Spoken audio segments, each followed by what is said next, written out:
Houthi വിമതരുടെ ആക്രമണത്തിന് കൂടി തിരിച്ചടി നൽകുകയാണ്, ശക്തമായ തിരിച്ചടി നൽകുകയാണ് ഇസ്രായേൽ. യമനിലെ ഹൂതി ശക്തി കേന്ദ്രങ്ങളിലേക്ക് ഇസ്രായേൽ വ്യോമാക്രമണം ഇതിനോടകം തന്നെ നടത്തിക്കഴിഞ്ഞു. ആക്രമണം നടന്നത് റാസ് ഐസ ഹുദൈദ തുറമുഖ നഗരങ്ങളിൽ. കാരണം ഇവിടെയാണ് ഹൂതികളുടെ ശക്തി കൂടുതലുള്ളത്, അല്ലെങ്കിൽ ശക്തമായ കേന്ദ്രം എന്ന് പറയാൻ കഴിയുന്നത്. കൂടാതെ തെക്കൻ ലെബനനിൽ നമുക്കറിയാം, അവിടെ ഹിസ്ബുള്ളയുടെ കേന്ദ്രമാണ്. അവിടെ നിലംപരിശാക്കിയിട്ടുണ്ട് ഹിസ്ബുള്ളയെ എന്ന് കൂടി പറയേണ്ടി വരും. ഇവിടങ്ങളിൽ തുടർന്നുള്ള ആക്രമണം കൂടി നടത്തുകയാണ് ഇസ്രായേൽ. അതായത് തെക്കുണ്ട്, വടക്കുണ്ട്,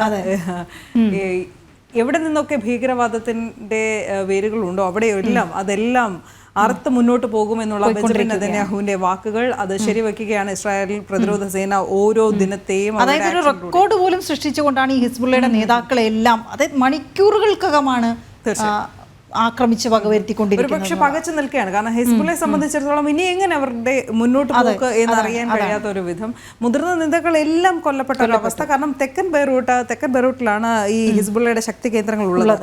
അവിടെ അവരുടെ ആസ്ഥാനം തന്നെ തകർത്താണ് ഇസ്രായേൽ പ്രതിരോധ സേന മുന്നേറിയത്. എന്തായാലും സിറിയയിൽ വ്യോമാക്രമണം നടന്നിരുന്നു. കാരണം സിറിയയിൽ നമുക്കറിയാം ഹിസ്ബുള്ളയുണ്ട്. എല്ലാ ഒരുപക്ഷെ IS-ഉം ഹിസ്ബുള്ളയും ഒക്കെ ഉള്ളതാണ്. കാരണം ആഭ്യന്തര കലാപം സിറിയയിൽ ഉണ്ടായപ്പോൾ ഇവരെല്ലാവരും അങ്ങോട്ട് നങ്കൂരം വിട്ടു. ഇന്നലെ രാത്രിയുള്ള അപ്ഡേറ്റ്സിൽ ഇത് രണ്ടും വളരെ പ്രധാനമാണ്. ഒന്ന് ഈ തുറമുഖ നഗരങ്ങളിലുണ്ടായ ആക്രമണം, മറ്റൊന്ന് സിറിയയിൽ നടന്ന ആക്രമണം. പക്ഷേ സിറിയയിൽ 37 പേരാണ് കൊല്ലപ്പെട്ടിരിക്കുന്നത്. 37 ഭീകരരാണ് കൊല്ലപ്പെട്ടത് എന്നതാണ്. അത് അമേരിക്കൻ സൈന്യം സ്ഥിരീകരിച്ചു. എന്തായാലും ഇന്റർനാഷണൽ ഡെസ്കിൽ നിന്ന് ഐസൻ ജോസ് കൂടി ചേരുന്നുണ്ട്. ഐസൻ, പശ്ചിമേഷ്യയെ സംബന്ധിച്ചിടത്തോളം ഏറ്റവും നിർണായകമായ ദിനങ്ങളിലൂടെയാണ് കടന്നു പോകുന്നത്. തീർച്ചയായും മനു, പശ്ചിമേഷ്യയെ സംബന്ധിച്ചിടത്തോളം നിർണായകമായ ദിനങ്ങളിലൂടെയാണ് കടന്നു പോകുന്നത് എന്നത് ഒരു വസ്തുത തന്നെയാണ്. നിലവിലെ സാഹചര്യങ്ങളിൽ ശക്തമായ ആക്രമണം, ഇന്നലെയുള്ള ആക്രമണങ്ങളൊക്കെ റിപ്പോർട്ട് ചെയ്യുമ്പോൾ ഓരോ നിമിഷവും മാറി മാറി വരുന്ന ഡെവലപ്മെൻറ്റുകളായിരുന്നു അവിടെ നിന്ന് കേട്ടുകൊണ്ടിരുന്നത്. അതിശക്തമായ സൈനിക മുന്നേറ്റങ്ങൾ അവിടെ ലെബനനിലും അതുപോലെ ലെബനൻ്റെ ഈ ഹിസ്ബുള്ള ശക്തി കേന്ദ്രങ്ങളിലും അതുപോലെ തന്നെ മറ്റ് കേന്ദ്രങ്ങളിലെല്ലാം തന്നെ കാര്യമായി നടത്തുന്ന ഒരു സാഹചര്യമുണ്ടായിരുന്നു. അതിൻ്റെ കാഷ്വാലിറ്റീസ് എല്ലാം റിപ്പോർട്ട് ചെയ്യുകയായിരുന്നു. ഈ റിപ്പോർട്ടുകളായി പുറത്തു വന്നിരുന്നു. ഇന്ന് ഏറ്റവും പുതിയൊരു വിവരം പുറത്തു വരുന്നത് popular front for liberation of Palestine 3 നേതാക്കൾ കൂടി കൊല്ലപ്പെട്ടിട്ടുണ്ടെന്ന് അവർ തന്നെ മാധ്യമങ്ങളെ അറിയിച്ചിരിക്കുന്നു. ഒരു വാർത്താക്കുറിപ്പ് പോലുള്ള സംവിധാനത്തിലൂടെ അറിയിച്ചിരിക്കുന്നു എന്നാണ് മനസ്സിലാക്കാൻ സാധിക്കുന്നത്. തീർച്ചയായും വീണ്ടും ഭീകര സ്വഭാവമുള്ള സംഘടനകൾ, അതായത് പ്രധാനമായും ഹിസ്ബുള്ളയും അതുപോലെ തന്നെ ഹമാസും അത് ഹൂതി വിമതരും ഒക്കെ ആണെങ്കിൽ കൂടി അവരെ പിന്തുണയ്ക്കുന്ന മറ്റ് സംഘടനകളിലേക്ക് കൂടി ആക്രമണം നീങ്ങുന്നു എന്ന ഒരു വിവരങ്ങളാണ് ഇപ്പോൾ പുറത്തു വരുന്നത്.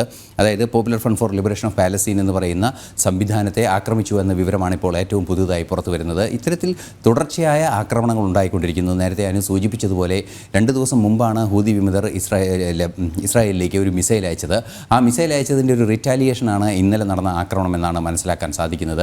ശക്തമായ ആക്രമണം നടന്നു. അതായത് റാസ് ഐസ അതുപോലെ തന്നെ ഹുദൈദ പോർട്ടുകളെല്ലാം തന്നെ ഇവരെ സംബന്ധിച്ചിടത്തോളം ഈ ചെങ്കടലിൽ ശക്തമായ സ്വാധീനം ഉറപ്പിക്കുന്നതിന് വേണ്ടി ബലമായി ചില സംവിധാനങ്ങൾ കൊണ്ടു നടക്കുന്ന ഭാഗങ്ങളാണ് ഈ 2 പോർട്ടുകളെല്ലാം തന്നെ. ഈ പോർട്ടുകളിലെല്ലാം തന്നെ കൃത്യമായ ആക്രമണം നടത്തിയെന്നാണ് മനസ്സിലാക്കാൻ സാധിക്കുന്നത്. നിലവിലെ സാഹചര്യത്തിൽ ഹിസ്ബുള്ളയെ ഏതാണ്ടൊക്കെ നിയന്ത്രിക്കാൻ അല്ലെങ്കിൽ പരിപൂർണമായി തന്നെ നിയന്ത്രിക്കാൻ സാധിച്ചു എന്നൊരു സാഹചര്യം നിലനിൽക്കുന്ന ഒരു പശ്ചാത്തലത്തിൽ കൂടിയാണ് ഹൂതി വിമതരുടെ ഒരു ആക്രമണം എന്ന തിരിച്ചറിവിൻ്റെ അടിസ്ഥാനത്തിൽ ഹൂതികൾക്ക് നേരെ കർശനമായൊരു നീക്കം നടന്നിരിക്കുന്നത്. അത്തരത്തിലുള്ള തുടർച്ചയായ നീക്കങ്ങൾ നടക്കുന്നതിൻ്റെ ഭാഗമായാണ് നമുക്കറിയാവുന്നതാണ്. കഴിഞ്ഞ ദിവസം തന്നെ സിറിയയിലെ ഒരു ഹമാസ് നേതാവിനെ വധിച്ചു എന്ന വിവരം പുറത്തു വന്നിരുന്നു. ഇന്ന് സിറിയയിൽ തന്നെ 37 പേർ മരിച്ചു എന്ന വിവരങ്ങളാണ് ഇപ്പോൾ പുറത്തു വരുന്നത്. ഇനിയും സ്ഥിരീകരണങ്ങൾ ആവശ്യമുണ്ട് ഈ നമ്പർ സംബന്ധിച്ച്. അത്തരത്തിലുള്ള തുടർച്ചയായ ആക്രമണങ്ങൾ നടന്നുകൊണ്ടിരിക്കുന്നു എന്നാണ് മനസ്സിലാക്കാൻ സാധിക്കുന്നത്. തീർച്ചയായും ഇസ്രായേലിനെ സംബന്ധിച്ചിടത്തോളം തങ്ങളുടെ ചുറ്റുമുള്ള ഭീകര സ്വഭാവമുള്ള സംഘടനകളെ നിയന്ത്രിക്കേണ്ടത് അനിവാര്യമാണ്. തങ്ങളുടെ ആഭ്യന്തര സുരക്ഷയ്ക്ക് എന്ന കർശനമായ നിലപാടാണ് മുന്നോട്ട് വയ്ക്കുന്നത്. മറ്റൊരു പ്രധാന വിഷയം പറയുന്നത് ഒക്ടോബർ 7 മറന്നിട്ടില്ല എന്ന് ബെഞ്ചമിൻ നെതന്യാഹു തന്നെ വ്യക്തമാക്കുന്നൊരു സാഹചര്യമുണ്ട്. സ്വാഭാവികമായും ഒക്ടോബർ 7 വരാനിരിക്കുന്നു. 6, 7, 8 ദിവസത്തിനുള്ളിൽ ഒക്ടോബർ 7 എന്ന് പറയുന്ന കഴിഞ്ഞ വർഷം അവരുടെ ഇടയിലേക്ക് ഇസ്രായേലിലേക്ക് ഇടിച്ചു കയറി വലിയൊരു ആക്രമണം നടത്തിയ ആ ഒരു സംഭവ വികാസത്തിൻ്റെ വാർഷികം വരാനിരിക്കുന്നു. അത് മറന്നിട്ടില്ല എന്ന് വളരെ കൃത്യമായി ബെഞ്ചമിൻ നെതന്യാഹു പറയുന്നതിൻ്റെ അടിസ്ഥാന റിയാക്ഷൻ തന്നെയാണ് ഇപ്പോൾ നമുക്ക് കാണാൻ സാധിക്കുന്നത്.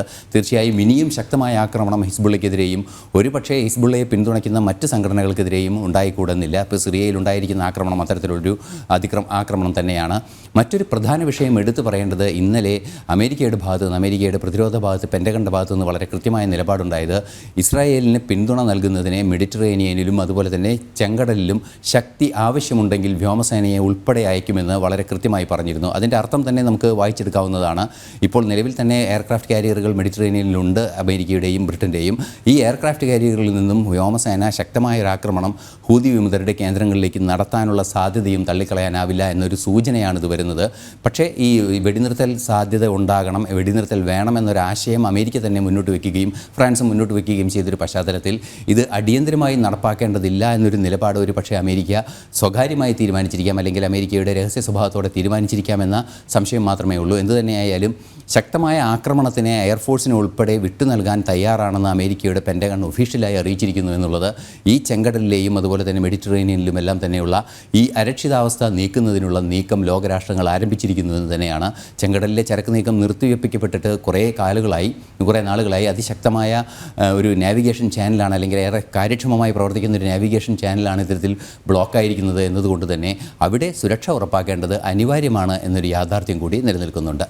അനു, തീർച്ചയായും ഐസൻ ഇത് പറയുമ്പോഴും ഈ ഹിസ്ബുള്ള അതോടൊപ്പം തന്നെ ഹമാസ്, ഹൂതി വിമതർ, ഈ ഭീകര സംഘടനകൾ അല്ലെങ്കിൽ ഈ ഭീകരവാദികളൊക്കെ എങ്ങനെ ഇവിടെയൊക്കെ വേരൂന്നി എന്നതുകൂടി ശ്രദ്ധേയമാണ്. കാരണം ഓരോ നാട്ടിലെയും ആഭ്യന്തര കലാപം അത് ചൂഷണം ചെയ്തുകൊണ്ടാണ് ഇവരുടെയൊക്കെ ഉത്ഭവം ഉണ്ടായിരിക്കുന്നത്. അപ്പോൾ അത് ഏത് രാജ്യവുമായി ബന്ധപ്പെട്ട് കിടക്കുന്നു എന്നതൊക്കെ ശ്രദ്ധേയമാണ്. ഇനി ഈ ഒരു വിഷയത്തിൽ ഇറാൻ്റെ മറുപടി എന്തായിരിക്കും എന്നത് കഴിഞ്ഞ ദിവസങ്ങളിൽ നമ്മൾ കണ്ടത് തന്നെയാണ്. കാരണം അവരുടെ പരമോന്നത നേതാവ് സുരക്ഷിത സ്ഥാനത്തേക്ക് മാറ്റുന്ന ഒരു സാഹചര്യം ഉണ്ടാക്കി എന്നത് മാത്രമല്ല, ആയത്തുള്ള ഖൊമേനി ആദ്യ ദിവസം തന്നെ പ്രതികരിച്ചിരുന്നത് ഇതിന് നമ്മൾ ശക്തമായി മറുപടി നൽകുമെന്നാണ്. പക്ഷെ അദ്ദേഹത്തിന് തന്നെ സുരക്ഷിത സ്ഥാനത്തേക്ക് മാറേണ്ട ഒരവസ്ഥ വന്നു.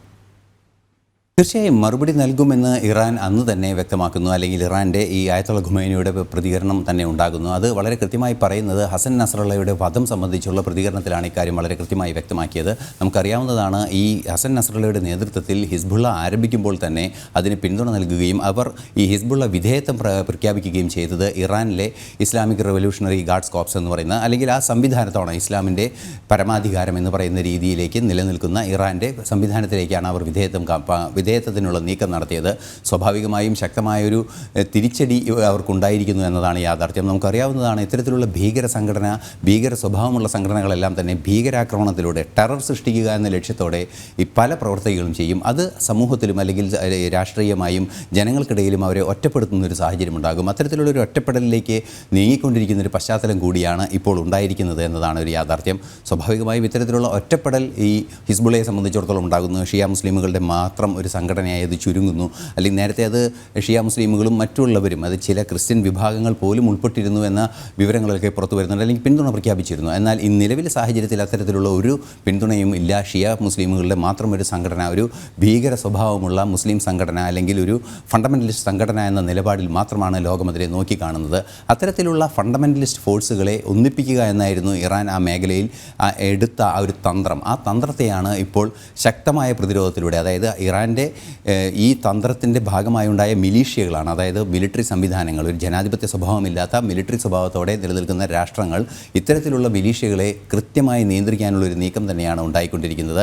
ശക്തമായ നീക്കം നടക്കുന്നു എന്ന് തന്നെയാണ് മനസ്സിലാക്കാനും സാധിക്കുന്നത്. തീർച്ചയായും ഈ ഭീകരരെല്ലാം വേരൂന്നുന്നത് ഇത്തരം ഫണ്ടമെൻ്റലിസ്റ്റ് ആശയങ്ങളാണ്. അത് കാലഹരണപ്പെടുന്നത്, സ്വാഭാവികമായും മൊസലേറ്റ് ആവുന്നത് ഒരു സാഹചര്യം തന്നെയാണ്. അതാണ് ചരിത്രവും പറഞ്ഞു വയ്ക്കുന്നത്. അനു, തീർച്ചയായും ഐസൻ ഇവിടെ ശ്രദ്ധിക്കേണ്ടത്, ഹൂതി വിമതർക്ക് കൂടി ശക്തമായ ഒരു മറുപടി ഇസ്രായേൽ നൽകുന്ന ഒരു സംഭവം അതൊരു വലിയ ഡെവലപ്മെൻ്റാണ്, ഒരു സംഭവ വികാസമാണ്. കാരണം അത് മറ്റ് രാജ്യങ്ങൾക്ക് കൂടി ഏറ്റവും അധികം ശ്രദ്ധയോടുകൂടി മറ്റ് രാജ്യങ്ങൾ കൂടി വീക്ഷിക്കുന്ന ഒരു സംഭവ വികാസം എന്നതിൽ തർക്കമില്ല. കാരണം ചെങ്കടലിലെ പ്രതിസന്ധി അത് മാറുക എന്നത് ലോകരാജ്യങ്ങളുടെയൊക്കെ ഒരുപോലെയുള്ള ആവശ്യം കൂടിയാണ്. തീർച്ചയായും ലോകരാജ്യങ്ങളെ സംബന്ധിച്ചിടത്തോളം 30% ചരക്ക് നീക്കം നടക്കുന്ന ഒരു ചാനലാണത്. സ്വാഭാവികമായും അത്തരത്തിലുള്ളൊരു ചാനലിനെ പ്രതികൂലമായി ബാധിക്കുന്ന ഏത് ചരക്ക് നീക്കത്തെ പ്രതികൂലമായി ബാധിക്കുന്നതും ആഗോള സാമ്പത്തിക വ്യവസ്ഥയാണ് പ്രതികൂലമായി ബാധിക്കുക. മാത്രമല്ല ഇതിൻ്റെ യാത്ര, അതായത് സമുദ്രയാത്രയുടെ മാരിടൈം ട്രിപ്പുകളുടെ ആ ഷെഡ്യൂൾ തന്നെ മാറുന്ന സാഹചര്യമുണ്ടാകും. വലിയ ദീർഘദൂരം സഞ്ചരിക്കേണ്ട സാഹചര്യമുണ്ടാകും. സ്വാഭാവികമായും ദീർഘദൂരം സഞ്ചരിക്കുമ്പോൾ വലിയ തോതിൽ ചരക്കുകൾ വേണ്ടിവരും. വലിയ കപ്പലുകൾക്ക് മാത്രം സഞ്ചരിക്കാവുന്ന സാഹചര്യം വരും.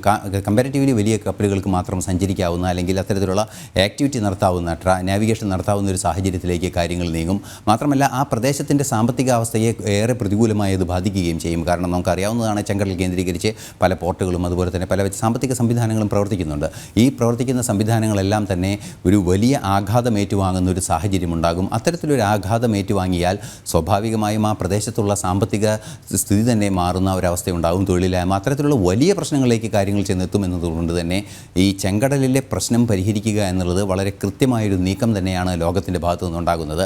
അതിനുവേണ്ടി തന്നെയാണ് നേരത്തെ അമേരിക്ക വ്യക്തമാക്കിയതുപോലെ മെഡിറ്ററേനിയനിൽ നങ്കൂരമിട്ടിരിക്കുന്ന തങ്ങളുടെ കപ്പലുകൾ, നമുക്കറിയാവുന്നതാണ് ഡ്യൂറ്റ് ഐസനോവർ എന്ന് പറയുന്ന വലിയ കപ്പൽ, വലിയ വിമാനവാഹിനി കപ്പലാണ് മെഡിറ്ററേനിയനിലുള്ളത്, അവിടെ സുരക്ഷ ഉറപ്പാക്കുന്നത്. അത്തരത്തിലുള്ള കപ്പലുകളിൽ നിന്നുമെല്ലാം തന്നെ ആക്രമണം നടത്താനുള്ള സാധ്യത, ശക്തമായ ആക്രമണം നടത്താനുള്ള സാധ്യതയുണ്ട്. അതുകൊണ്ട് തന്നെ ആ സാധ്യത പ്രയോജനപ്പെടുത്താൻ മടിക്കില്ല എന്ന് പറയുന്നു. അതേസമയം അതിനൊരു പരിമിതിയായി അമേരിക്ക തന്നെ കാണുന്നത്, അമേരിക്ക തന്നെ മുന്നോട്ട് വെച്ച സമാധാന നിർദ്ദേശമാണ്. അതായത് ഹിസ്ബുള്ളയ്ക്കെതിരെ വെടിനിർത്തൽ വേണമെന്ന് അമേരിക്കയും അതുപോലെ തന്നെ ഫ്രാൻസും മുന്നോട്ട് വെച്ച സമാധാന നിർദ്ദേശമാണ്. ഒരു പക്ഷേ ഹിസ്ബുള്ളയ്ക്കെതിരായ വെടിനിർത്തൽ നിർദ്ദേശം യാഥാർത്ഥ്യമാകാൻ ഇരിക്കുന്നു എന്ന എന്തെങ്കിലും സൂചന ലഭിച്ചാൽ തീർച്ചയായും ഹൂതി വിമതർക്കെതിരെ അതിശക്തമായ നടപടി ഉണ്ടാകും. അതിന് അമേരിക്കയുടെ എയർഫോഴ്സിൻ്റെ ഭാഗത്തു നിന്ന് പിന്തുണ ഉണ്ടാകുമെന്ന് തന്നെയാണ് അന്താരാഷ്ട്ര നിരീക്ഷകർ കണക്കാക്കുന്നത്. എന്നാൽ ഇത് സംബന്ധിച്ച തീരുമാനങ്ങളൊന്നും തന്നെ അമേരിക്കയുടെ ഭാഗത്തു നിന്ന് ഇതുവരെ ഉണ്ടായിട്ടില്ല. എന്നാൽ അതിന് തയ്യാറാണെന്ന് പെൻറ്റഗൺ ഔദ്യോഗികമായി അറിയിക്കുകയും ചെയ്തിട്ടുണ്ട്. അനു.